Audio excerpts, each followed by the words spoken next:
बिस्मिल्लाहिर्रहमानिर्रहीम अस्सलाम वालेकुम and welcome to our channel. I hope you all are fine. और आप सबको पता है कि बचपन में जो 31 मार्च था वो कौन सा दिन था। वो हम सब का नेशनल रिज़ल्ट डे था। और सब बच्चों का, चाहे वो गवर्नमेंट स्कूल के हों या वो प्राइवेट स्कूल के हों, सबका रिज़ल्ट पूरे मुल्क में 31 मार्च को अनाउंस होता था। और इस रिज़ल्ट ज़ाहिर बात है जैसे पेपर्स दिए होंगे उसके अकॉर्डिंगली रिज़ल्ट होगा। तो कुछ बच्चे पास होते थे, कुछ बच्चे फेल होते थे और कुछ की पोजीशन आती थी। कुछ जो मीडियोकर स्टूडेंट्स थे उनकी एवरेज परसेंटेज होती थी। लेकिन क्योंकि रिज़ल्ट का दिन एक ही होता था तो हर किसी का ध्यान होता था कि किसका रिज़ल्ट कैसा आया। जैसे आपको उसके पिक्चर में नज़र आ रहा है कि रिज़ल्ट अनाउंस हुआ तो जो बिल्कुल सामने बच्चा है इसकी पोजीशन आई होगी, सारी बात है, इसलिए बिल्कुल इतना सारा खुश है। उसके पीछे भी स्टूडेंट्स की लाइन है, हो सकता है जो सबसे पीछे हो फेल हो गया हो, लेकिन कुछ भी हो जाए, चाहे वो लायक हो या ना लायक बच्चे हों, रिज़ल्ट से एक दिन पहले तो वो इतनी दुआएं करते थे, रात पूरी गुजर जाती थी, इवन नींद तक नहीं आती थी कि पता नहीं सुबह रिज़ल्ट में क्या होगा। जैसे मर्जी पेपर दियो, तैयारी हो या ना हो, लेकिन दुआएं बड़ी करती थी कि अल्लाह जी इस दफ़ा पास हो जाए, अगली दफ़ा तो बहुत सारी मेहनत करेंगे।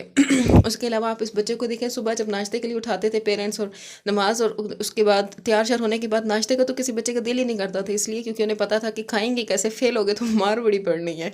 तो ये वाली सिचुएशन होती थी। ऐसा मुंह खास तरह के कुछ बच्चों ने बनाए हुए होते थे कि उन्हें लग रहा होता था कि पता नहीं आज क्या चीज़ अनाउंस होने जा रही है। फिर उसके बाद बहुत से बच्चे ऐसे थे जो कि पेरेंट्स के साथ जाते थे, मतलब मुझे भी याद है मेरे बड़े भाई के साथ हमारे साथ पेरेंट्स जाते थे। तो जाते हुए तो बड़ी मतलब तसल्ली और बड़ा खुश होते थे, खुशी खुशी के रिजल्ट आएगा तो बड़ा अच्छा होगा। बाकी सारे बच्चों के भी पेरेंट्स आते थे, इतना ज़्यादा रश हुआ करता था। लेकिन मैंने खुद देखा कि जो बच्चे फेल हो जाते थे उनके पेरेंट्स उनका इसी तरह हाल करते थे जैसा ये बंदा दूसरे का कर। लेकिन ऐसा करना नहीं चाहिए। ऑब्वियसली आपको थोड़ा टाइम देना चाहिए बच्चे को। हो सकता है कोई सिचुएशन, कोई प्रॉब्लम ऐसी हो जिसकी वजह से वो फेल हो गए हो।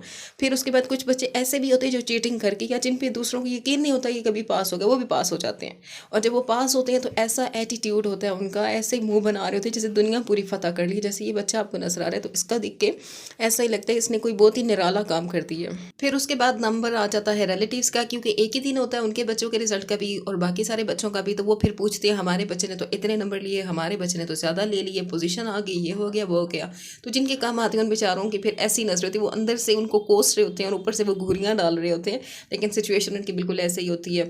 फिर उसके अलावा क्या होता है कि शॉक्ड होते हैं कुछ बच्चे, ऐसे मतलब उन्होंने सोच के रखा होता है कि पास ज़रूर हो जाएंगे लेकिन फिर भी फेल हो जाते हैं। कोई भी रीज़न उसका हो सकता है, लेकिन उनको यकीन नहीं, बार बार देख रहे थे वाकई में फेल हो गए, वाकई में हम लोग फेल हो गए, तो उनको यकीन ही नहीं आ रहा। तो मतलब एक वो शॉक्ड सिचुएशन में चले जाते हैं, महसूस ही नहीं करना चाहते वो कि हम लोग फेल हो गए हैं।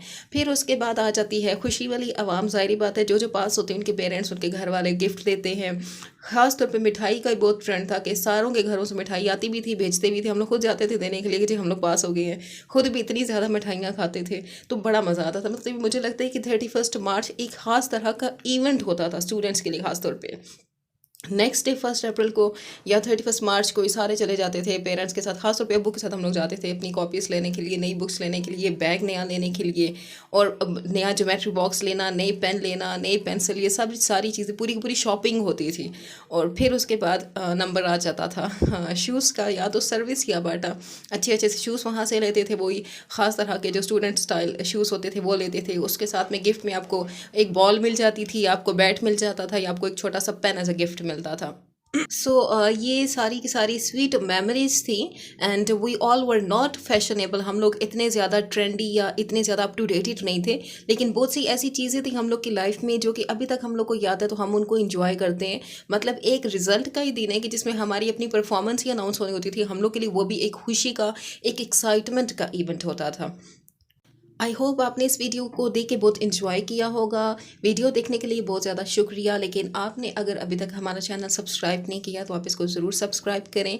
आप इसको अपने फ्रेंड्स के साथ भी शेयर कर सकते हैं। Take very good care of yourself and everybody around you. अल्लाह हाफिज़।